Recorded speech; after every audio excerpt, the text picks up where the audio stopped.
Hello fellas on the internet, welcome back to my new video. In this video, I will be demonstrating you about what to do if your bike stops in the middle of the ride. Let's say you are going on a long ride or a short city ride. Many of them have already noticed that your bike will stop suddenly when everything is alright, irrespective of whether your bike is a brand new or a old one. It stops in the middle of the ride and you don't know the reason, but it happens. Your bike is having fuel and everything is perfect, but bike stopped. Let's see this video without skipping to know how to solve this problem.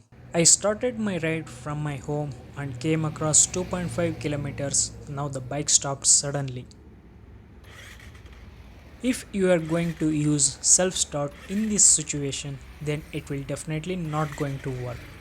Next, you can try this. Take out the key and open the fuel tank cap and wait for 5 seconds and then shut it back.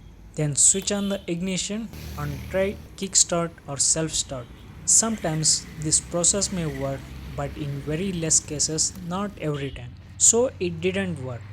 Next and the final process is to push your bike for about 200 to 300 meters or more. Once you complete pushing, switch on the choke button and don't use the self start. Only try to start on kickstart.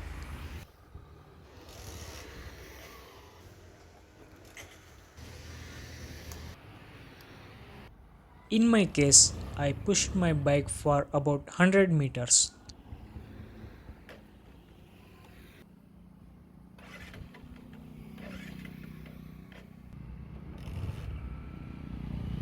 Now that you can see, the bike started with kickstart.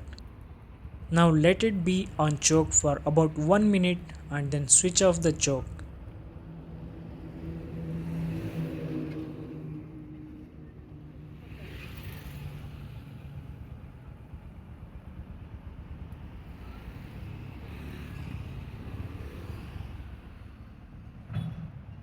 And finally you can start your bike with self. So this is the complete process on how to start your bike if it stopped suddenly on a ride. Thanks for watching, see you in the next video.